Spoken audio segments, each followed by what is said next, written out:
నమస్కారం. ప్రతి సంవత్సరం మన ప్రభుత్వం ఫైనాన్స్ బిల్ అనే ఒక ముఖ్యమైన డాక్యుమెంట్ని ప్రవేశపెడుతుంది.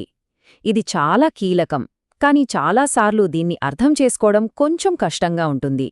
అందుకే ఈరోజు మనం దీన్ని విడమరచి సులభంగా తెలుసుకుందాం. బడ్జెట్లో కొత్త పన్నుల గురించి ప్రకటనలు వింటూ ఉంటాం కదా. అసలు ఆ ప్రకటనలు నిజంగా చట్టంగా ఎలా మారుతాయో ఎప్పుడైనా అనిపించిందా?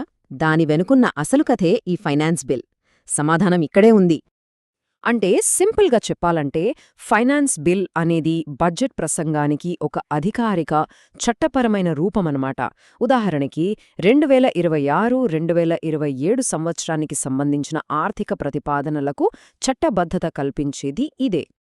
సరే, ఈ బిల్లును మనం ఎలా అర్థం చేసుకోబోతున్నామో చూద్దాం. ముందుగా దాని అసలు స్వరూపమేంతో చూసి, ఆ తర్వాత పన్ను చట్టాల విషయంలో ఉన్న సవాలు, ఒక కొత్త పథకం, ఇంకా ఇతర కీలకమైన మార్పుల గురించి తెలుసుకుందాం. మొట్టమొదటగా ఈ బిల్లు అంటే ప్రభుత్వం యొక్క అధికారిక ఆర్థిక ప్రణాళిక అని గుర్తుంచుకోవాలి. ఇప్పుడు మనం చూడబోయే నిర్దిష్ట మార్పులన్నింటికీ ఇదే పునాది. ఇదేదో చిన్న మార్పు అనుకోవద్దు. ఇది మన దేశ ఆర్థిక ఎంజిన్కు ఒక పెద్ద ట్యూనప్ లాంటిది. ఏకంగా 140కు పైగా క్లాజులున్నాయంటే ఊహించుకోండి.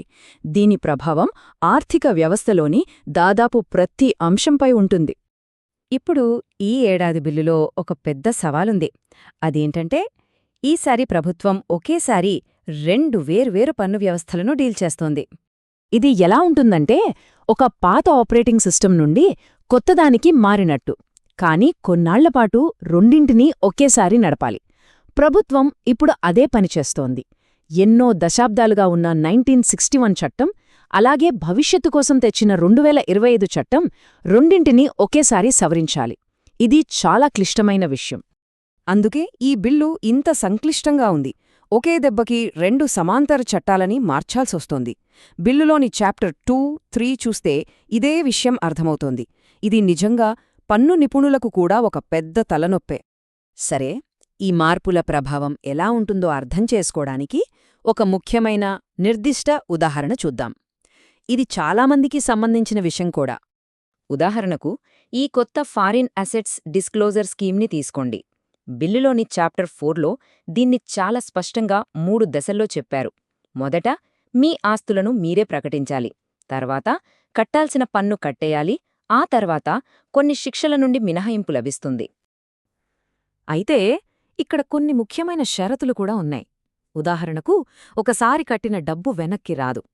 కానీ దీనివల్ల జరిమానాలు, ప్రాసిక్యూషన్ లాంటి వాటినుంచి తప్పించుకోవచ్చు. చూశారా? ఈ చిన్న చిన్న వివరాలే చాలా కీలకం. ఇలాంటి పెద్ద పథకాలే కాకుండా ఈ బిల్లులో చాలా చిన్న చిన్న సాంకేతిక మార్పులు కూడా ఉన్నాయి.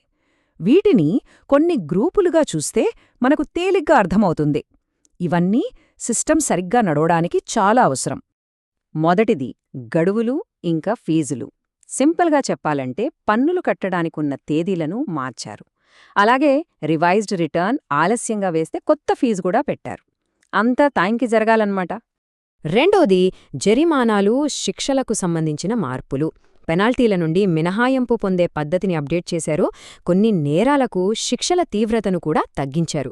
కఠిన కారాగార శిక్ష బదులు సాధారణ జైలు శిక్షగా మార్చడం లాంటివన్నమాట. ఇక చివరిగా చాలా మార్పులు కేవలం స్పష్టత ఇవ్వడానికే చేశారన్నమాట. చట్టంలో ఉన్న అనుమానాలను తొలగించడానికి కొన్ని కొత్త వాక్యాలు చేర్చారు. దీనివల్ల భవిష్యత్తులో గొడవలు రాకుండా ఉంటాయి. పన్ను కట్టేవాళ్లకు, అధికారులకు ఇద్దరికీ ఒకే రకమైన అవగాహన ఉండాలి కదా. ఇప్పటిదాకా మనం ఆదాయపు పన్ను గురించే ఎక్కువగా మాట్లాడుకున్నాం. కానీ ఈ ట్యూనప్ ప్రభావం కేవలం దానికే పరిమితం కాదు. ఈ బిల్లు ఒక్క ఆదాయపు పన్ను గురించే కాదు, customs, goods and service tax అంటే జీఎస్టీ లాంటి పరోక్ష పన్నులను సవరిస్తుంది. అంటే ఇది మన మొత్తం ఆర్థిక వ్యవస్థ మీద ప్రభావం చూపిస్తుంది.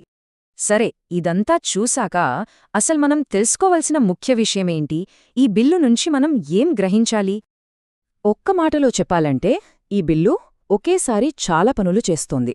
పాత, కొత్త పన్ను చట్టాల మధ్య మార్పును జాగ్రత్తగా చూసుకుంటోంది. ఒక పెద్ద కొత్త పథకాన్ని తీసుకొచ్చింది. సిస్టమ్ని మెరుగుపరచడానికి వందల కొద్దీ చిన్న చిన్న మార్పులు చేసింది.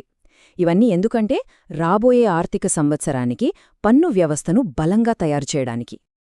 ఇదంతా చూశాక ఒక పెద్ద ప్రశ్న మిగిలిపోతుంది కదా, మన ఆర్థిక ప్రపంచం రోజురోజుకు ఇంత సంక్లిష్టంగా మారుతుంటే దాన్ని నడిపించే చట్టాలు ఎప్పటికైనా సింపుల్గా ఉండగలవా? ఇది నిజంగా ఆలోచించాల్సిన విషయమే.